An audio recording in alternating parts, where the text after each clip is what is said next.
Good morning. This is round two of our podcast. We are the Mental Health Boys. The Mental Health Boys. I'm Chris Sapp. Who else we got? Stephen Foster. We're glad to be back, man. What we got going on today? Yes, so glad to be back, man. We are in the holiday season, man. It is December 17th. I'm about to say the 25th. Right. I got to ask before we get started, man. How is your Christmas? Have you started Christmas shopping? Are you started Christmas shopping December 27th, 2023. Oh, so you one of those people. You super prepared. I try.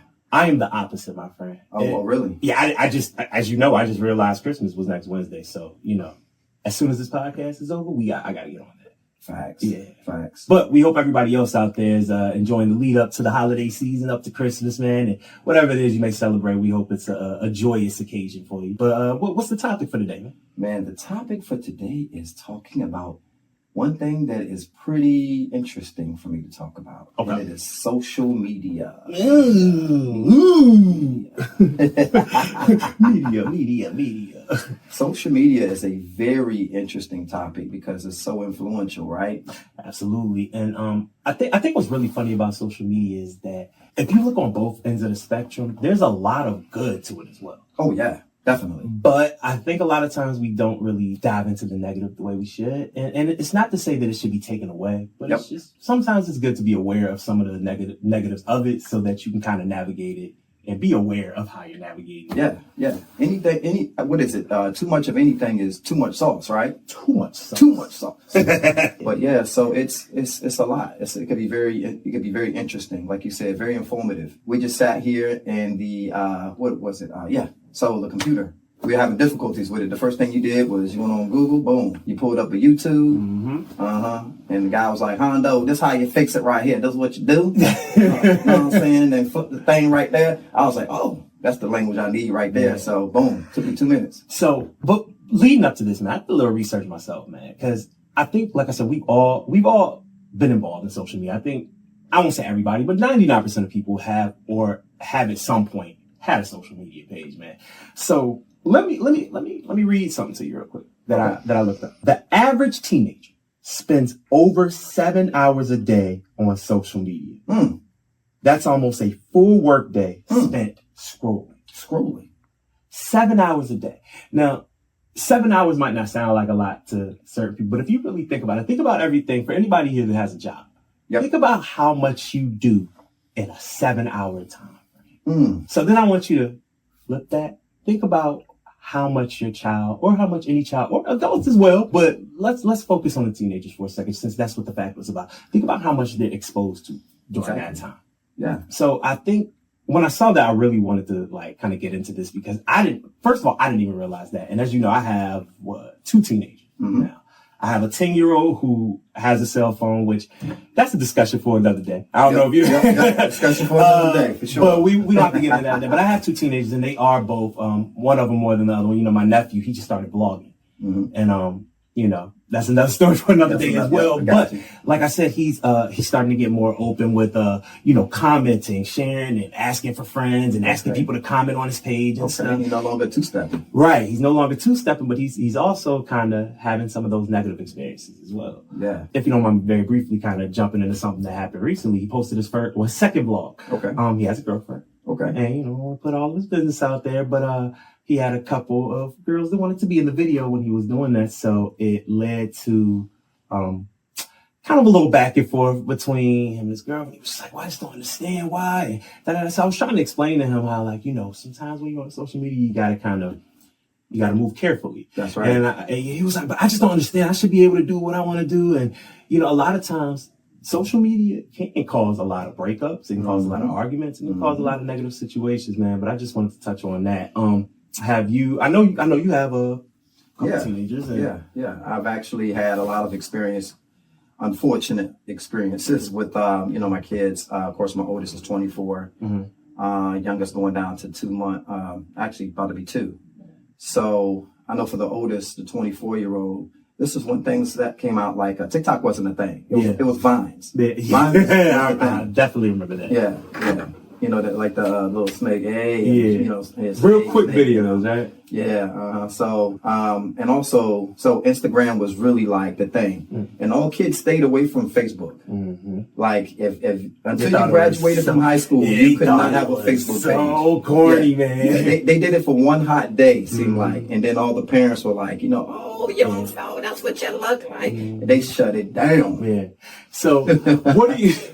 Like we said, of course, there's a lot of positives. You're able to meet new people. You're able to be exposed to different things, learn different things. I truly do feel like our kids have a lot more experience than we did at that time, just because of what they, some of the technology that they have now.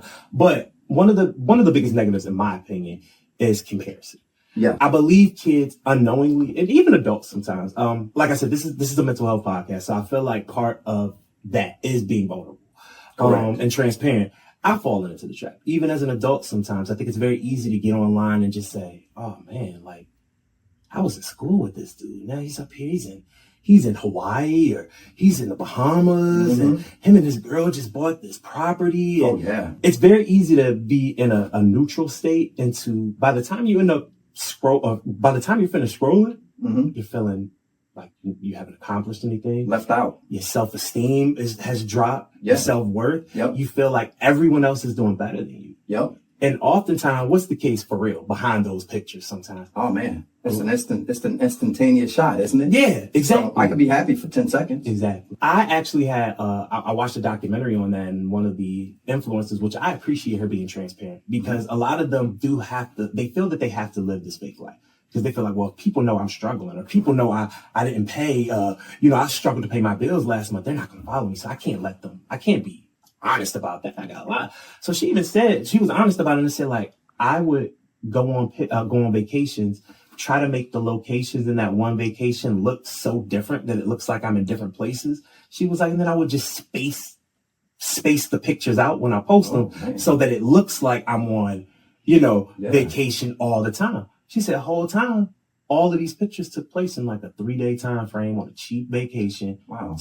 But you don't release that information to the kids. So they're looking like, oh, that's what life is supposed to be like. Yeah. And if I'm not doing it by the time I'm her age, and a lot of these influencers are how, 18, 19, some of them younger than that. Yes. So how fair is it for a 16-year-old? Think about girls, Charlie D'Amelio.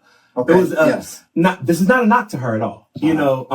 I think it's very easy getting famous now is different. It is totally different. She had millions of followers, money. She's showing up at NBA All-Star games and stuff. So it's very easy for somebody to see a girl that's 14, 15 years old and say, why isn't my life like that? Yeah. Yeah. So ironically, I actually seen her in the airport. Really? Okay. And me and Maria, we were like, just like, who is this girl? These people just keep walking up to her. Yeah. And then I got a chance to talk to her dad. Nicest guy. And it's crazy. Nicest guy. A lot of people say he's horrible. See? My experience with him was how long?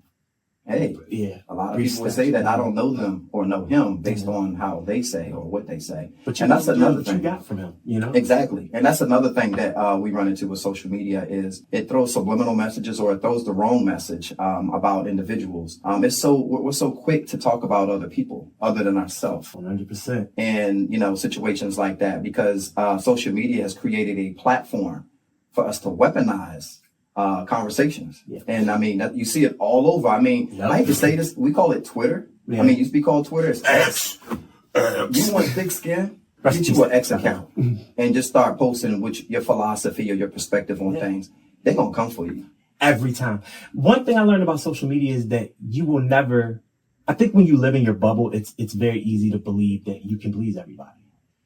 One thing the internet and social media will teach you is that no matter how safe your opinion is, it's gonna offend somebody. It is. You can simply say, hey, I'm voting for so-and-so. Not even say anything negative about. That's right. Somebody's gonna find that and say, oh, you got a problem with blah, blah, blah, blah, blah. I like oranges. Oh, you got a problem with apples? Oh, what's your beef with apples? Exactly. You know what I'm saying? What's wrong with apples? What apples do to you? Now we talking apples and oranges? Apples and oranges? Why you don't like apples, bro? You said oranges is the best fruit, so what do apples do to you? Exactly.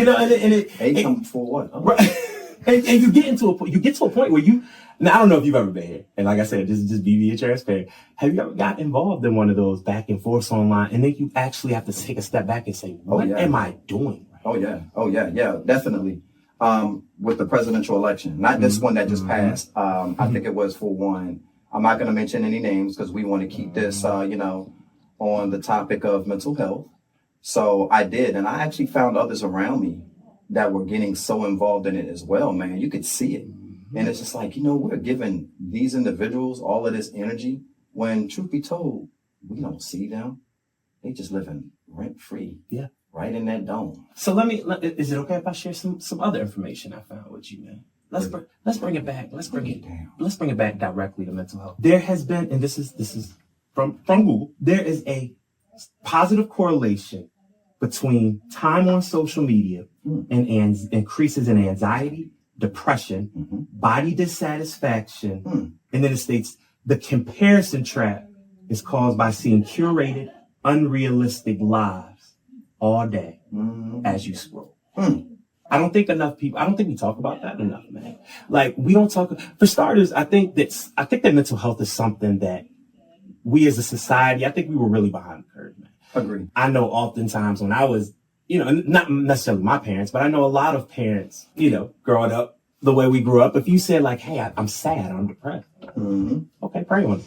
Not saying that prayer isn't I'm not saying that that's not relevant. Yeah. But, a lot of times it would be kind of shrugged off. So I feel like we're in a state now where it is being more accepted. Yes. And it is being talked about it more. Yes.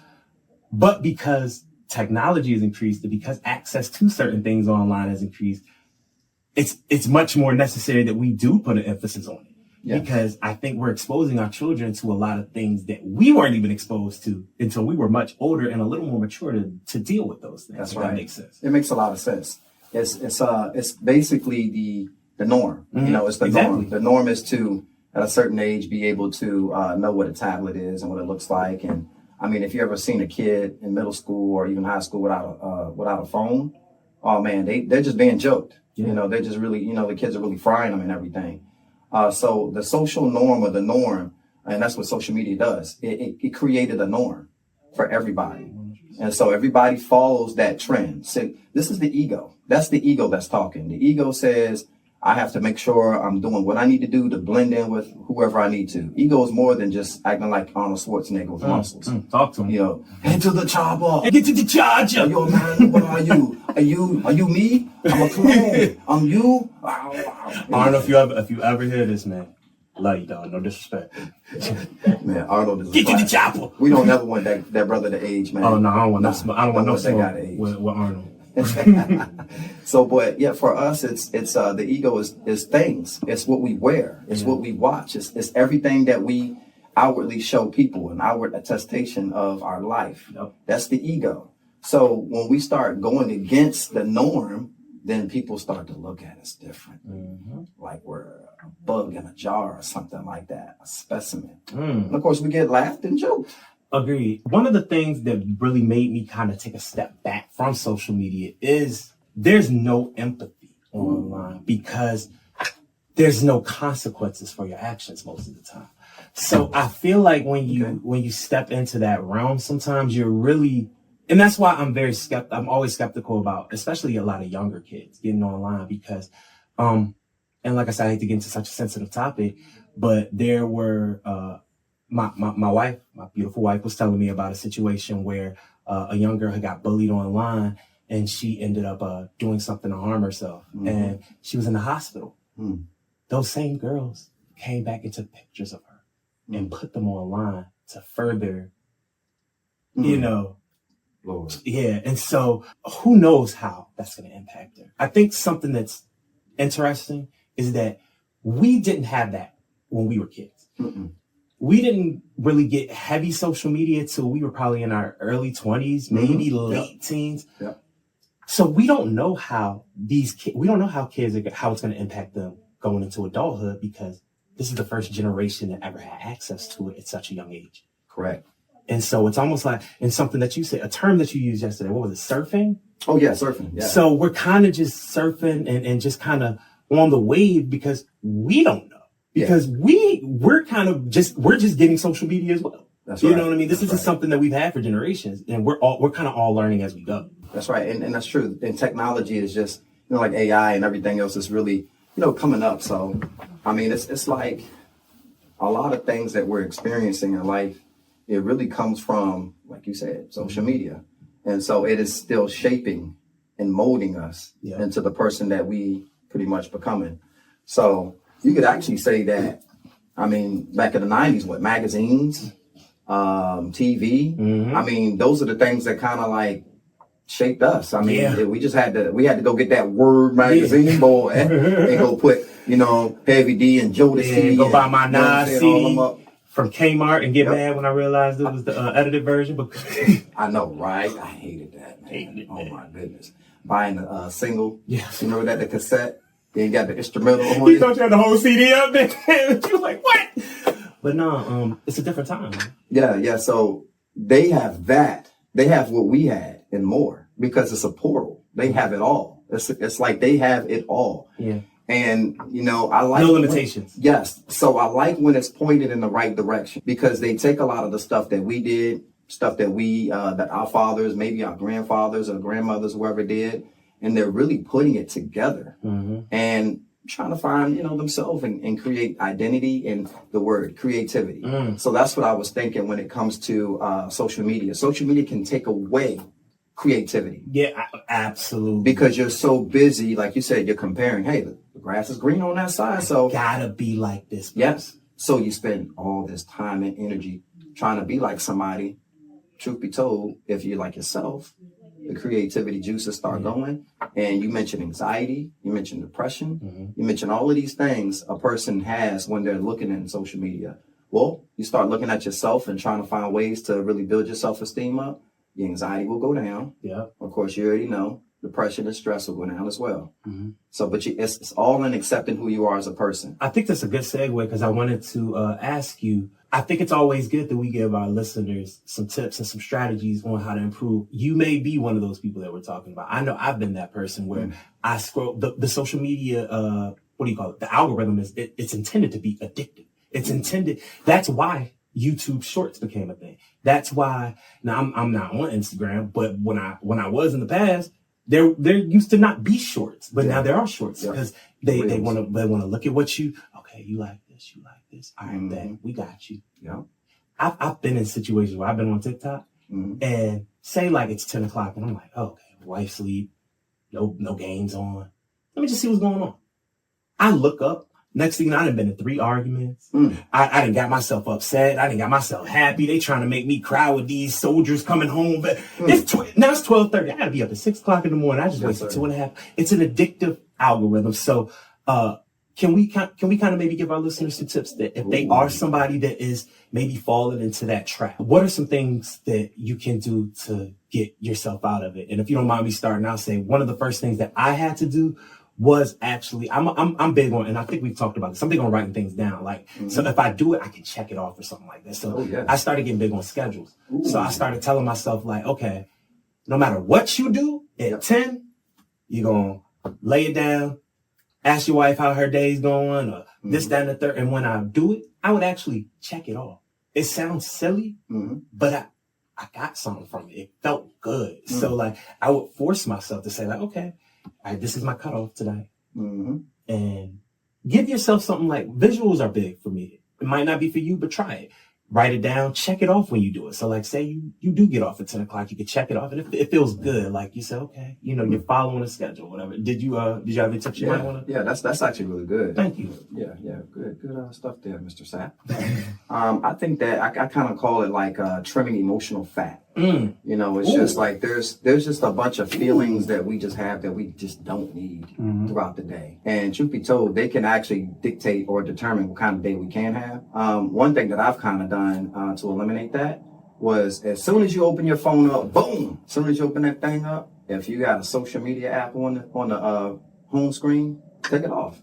Something as simple as that. Because that is such a good. We're creatures by habit, right? Yep. So it's like, I noticed my own habit. I'm like, that dang Facebook thing, right? I said, let me move this app over to a whole nother page. Yeah. And man, I looked at my stats as far as my phone usage. It went down like 50%.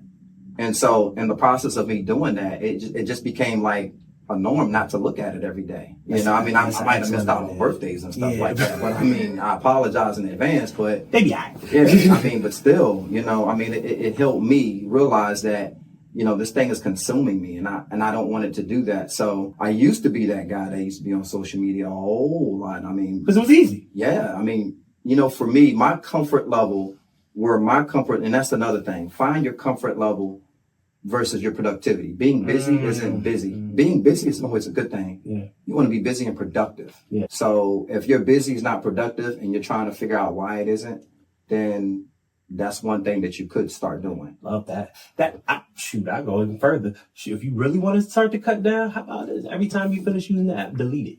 And then every time you want to use it again, you gotta re-download it, put your password. That's gonna cut down a lot, because I don't know about That's you. good. I'm too busy to like a lot of times I'll be like, man, I ain't got time to be downloading, waiting for it to download. And now if you really want to go up there, you're gonna do it, you know, but it's gonna cut down time a lot too, man. I just looked this up, man. They said have some tech-free zones in the house or at work or something like that. Like, hey, if we at the dinner table, no phone, no social media. If we're, you know, I'm trying to think of examples, but you know, have maybe some tech-free zones in the house that, like, when you're in that zone, it's just you and your family. Or hey, like maybe when you're watching the game, you're gonna turn social media off. You want to focus. We have to live in the moment. Yeah. You know? Living in the moment. You mentioned something. Earlier you mentioned how the stats that you said were for like the teens. For families too, it's very beneficial, like you said, having that time, you know, to unplug and just want to know about your day and everything.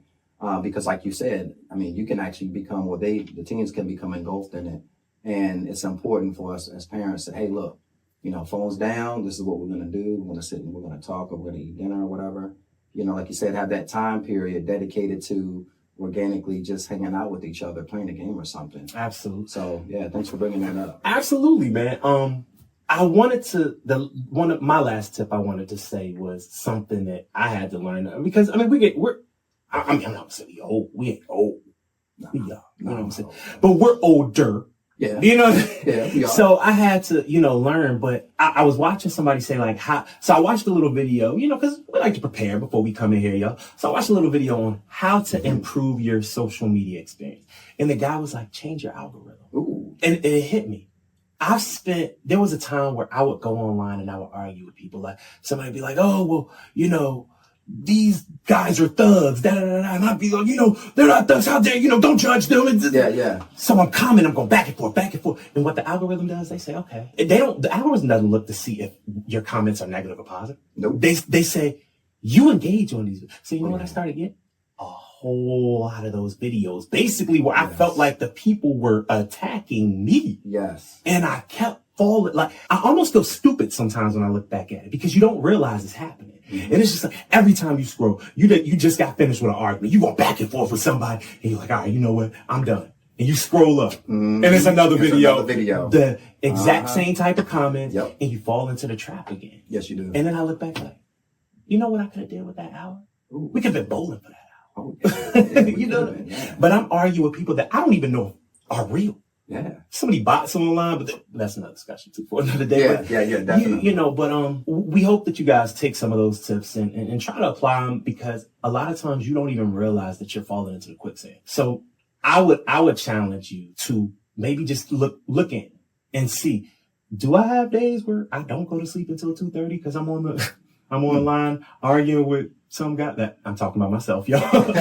Do I, you know, miss meetings? Am I late places because I'm in here? I gotta watch this video. I gotta finish this comment. Look with it. And, you know, I know I'm not trying to sound like y'all grandpa, but seriously, try to check yourself, because one of I think the best thing I did for myself that helped me start making positive changes is being honest with myself and realizing that I'm human. And I make mistakes. That's right. Yeah. And sometimes instead of defending it and trying to justify it, just acknowledge it and do better moving forward. That's what I'm trying to do, man. That's right. Yeah. And I agree with you on that note.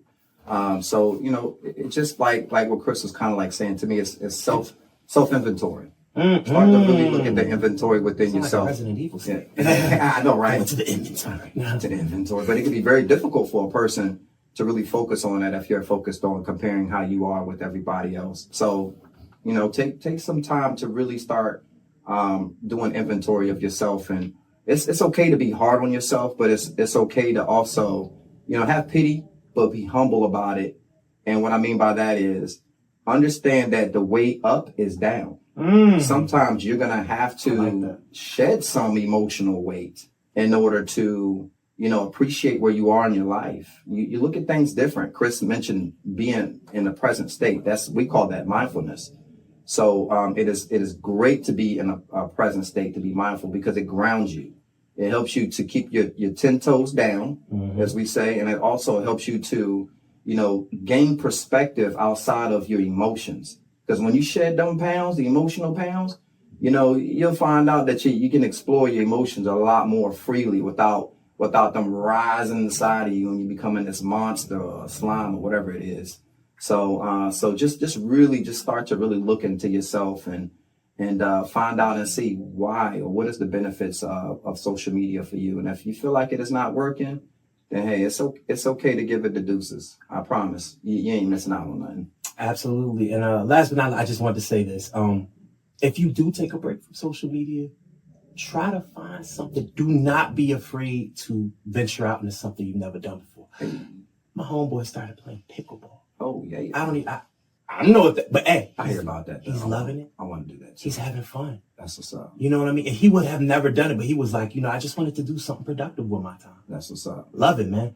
Look at some things that maybe you just saw and was like, man, that looked kind of fun. Hey, take a step out, try it, take a risk, But any closing statements, my man?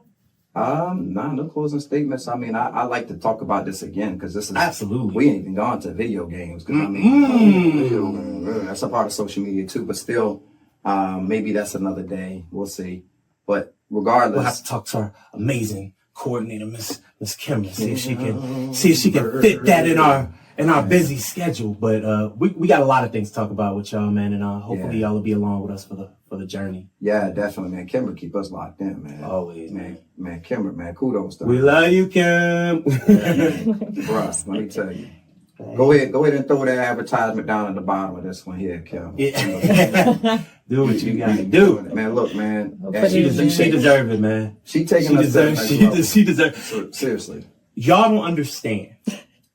Me and this dude we bowl weekly. Bosses. We've been bowling weekly for what, going on 3 years? 3 years. We've been talking about this pretty much since we started bowling. Yep. She pushed us over the cliff. She did. We've been standing there looking over at the Grand Canyon for how long? Like 2.5 years. Yeah. She finally said, man, y'all don't get in that. And believe me, it was a fight. I don't jump down there and stop playing.